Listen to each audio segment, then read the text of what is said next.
Hello, everybody, and welcome to the Nasdaq Dorsey Wright podcast for the week of November 8th. I'm Jay Greg Danny here. Joining me this week is Ian Saunders. And a lot going on, a lot to discuss, lots happening over the course of the past couple of weeks. And, not the least of which being the impact that many of us have felt around the world with daylight saving time coming to an end this past weekend. Hopefully everybody enjoyed the extra hour back in their day. But last week, there were a couple things that we wanted to discuss. Number one is the market entered and has officially entered into the seasonally strong period in the markets, which we touched on that in the podcast last week, that just the idea that the periods from November through the end of April tend to be historically a very strong period for the month over that 6-month stretch. And so we'll touch a little bit about that in a minute. And then also a big infrastructure bill that has passed Congress, moving its way through for signatures and looking like that is going to push forward. And so with that said, as we enter the month of November, we're coming off in October that saw a rather volatile September. October, we came into the month and we ended the month on a relatively positive note as we headed into November, to the extent that the S&P 500, as we're recording this on Monday, is currently working on the 16th out of the past 18th positive session in trading in the market. Again, the past 18 days, including Monday, we've seen 16 out of the past 18 days being positive. And that is something that, while not unprecedented, certainly not something that we see every day. You have to go back into 1990 since we saw this occur over an 18-day stretch in a similar capacity to seeing those gains. Prior to that, you have to go back to 1971 and then 1970 after that. So it doesn't happen a lot. Doesn't mean it hasn't happened, but it is certainly something that does tend to happen and historically happens in generally stronger equity markets, and that's certainly what we've seen today. But it hasn't been relegated, Ian, to just one specific index. We talk about the S&P 500. Obviously, that is one index out there, but really we've seen a lot of broad strength continue as we move into November and move closer towards the end of 2021. We've seen a number of positive developments too as it relates to a number of other equity indexes out there. Absolutely. I mean, the strength of the S&P 500, obviously that big broad market benchmark that most people generally tend to follow. But the Nasdaq 100, another one that's continued to be marked consecutive new all-time highs. Actually, it's with market movement as of this recording on Monday, the 8th, where the Nasdaq 100 is working on its 11th consecutive positive day. So been over 2 weeks of market days that have seen some kind of gain in the Nasdaq 100. Now, some of those gains were more significant. I believe about 3 or 4 of those were 1% plus days. Market movement this Monday, trading just about 8 basis points, 4 basis points higher.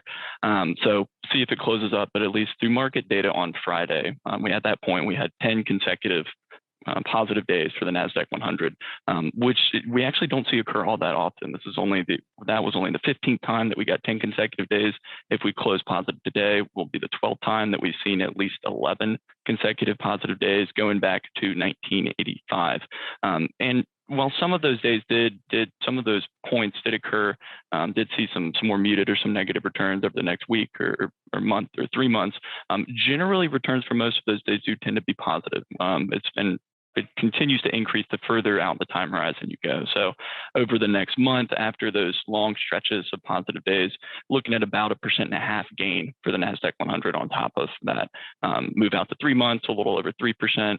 Move out to 6 months, a little over 6%. So out of those 20 or so times that we've seen that occur, with consecutive gains of at least 9 days of consecutive gains, generally more muted returns over the next month or so, but those returns do seem to even on out from a broader perspective as you move a little bit further out that time horizon there, Jeff. Yeah, and you're even seeing some of that today, where the Nasdaq 100 up slightly relative and underperforming a bit the S&P and the Dow and other major equity indexes today, and really all of that activity that we just experienced and saw, what the new highs in the Nasdaq, the new highs in the S&P 500, the consistency at which we've seen the market push to those new highs they've all come, basically in the teeth of Q3 earnings season. And now the vast majority of that is behind us. And one of the bigger news items that is coming out that is seemingly moving the markets today is that of the infrastructure bill. And so while the Nasdaq 100 and even the S&P 500, technology is the biggest sector within there, there's a lot of action, a lot of activity happening underneath the surface of some of that within some of the infrastructure spaces. And the bill, $1.2 trillion, there's a lot of that certainly earmarked for broad infrastructure spending, everything from railroad improvements, everything from electric vehicle charging stations. And you look at up and down the spectrum, there's just very broadband. And so you go up and down the spectrum, and there's a lot of areas that could potentially, at least on the surface, could potentially be impacted in a relatively positive way. And so you're starting to see some of that within the market. One of the bigger names out there that was kind of at the forefront of some of the news this morning being Caterpillar. Caterpillar was up big on the idea that they set ready to benefit from a lot of this spending that's coming down as infrastructure is being built out. The companies are going to need equipment to do that. Obviously, Caterpillar is certainly right there in the mix of that. And Caterpillar, if you just look at it from a point and figure chart, or look at the trend of Caterpillar, Caterpillar remains in an overall positive trend as a member of the Dow. And what we've seen really is a generally consistent series of higher tops and higher bottoms. You saw this stock pull back over the course of the past couple of months as a lot of technology names regained that leadership position. But from about June through about mid-October, shares of Caterpillar pulled back, came right down to its bullish support line, its positive trend line, has since rallied, now given a couple consecutive buy signals off the bottom. So, from a trending perspective, Caterpillar right now continues to be in an overall positive trend. But, again, that's just one of the bigger names out there. There's lots of other areas that are seeing benefits from that, Ian. And really, there's actually some ways to gain exposure to infrastructure in general, just through a number of different ETFs. Absolutely. And for those that do subscribe to the research and are familiar with the asset class group scores page, we actually have a group. One of the groups out of the 135 different groups we classify funds into is infrastructure. So we put all the infrastructure funds globally into this group, average their fund scores together, 0 to 6, 0 being the worst, 6 being the best. Infrastructure comes in at a score of kind of the middle of the road at a recent score posting of 3.33 as of market movement on Friday. We saw that score back improve a little bit with the infrastructure plan came out in August, backed off a little bit towards the 3.0 score line, and now it's shown some more improvement.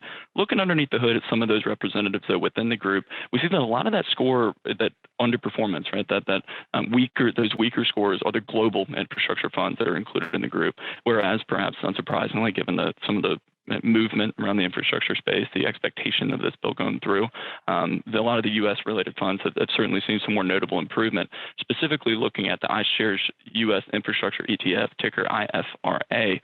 That fund has a suitable 3.66 fund score. We saw it actually break out to a new all-time high, broke a quadruple top as of market movement on Friday, up to chart level of 3750. So seeing that kind of significant, that quad top, it's not all that often you see a quadruple top breakout, right? Seeing that is certainly pretty significant there, breaking through a resistance point that had been in place since May of this year. There are also some other kind of more focused areas that are seemingly could benefit from this infrastructure bill. Looking at the one area being clean energy and specifically kind of grid energy charging stations.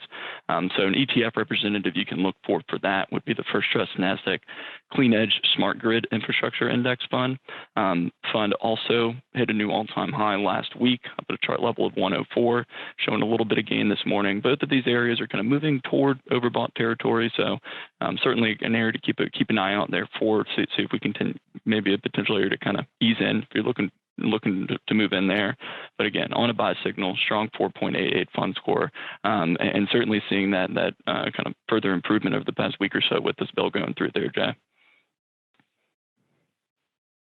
Yeah, you're right. I mean, everything from it seemingly is being covered from your electric vehicle charging stations to broadband stuff, but really also to some of your traditional industrial type of areas, things like railroads, things like automotive areas.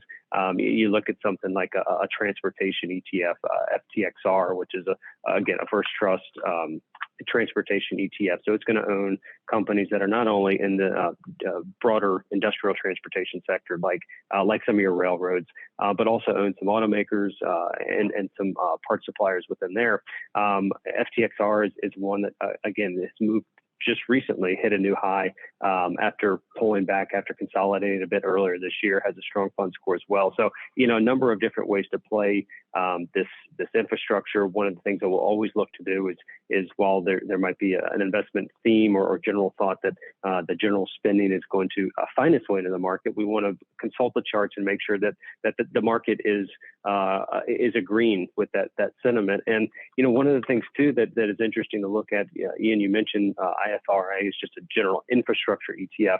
There's a number of broader ones out there. Another one is PAVE, which is a Global X infrastructure development ETF.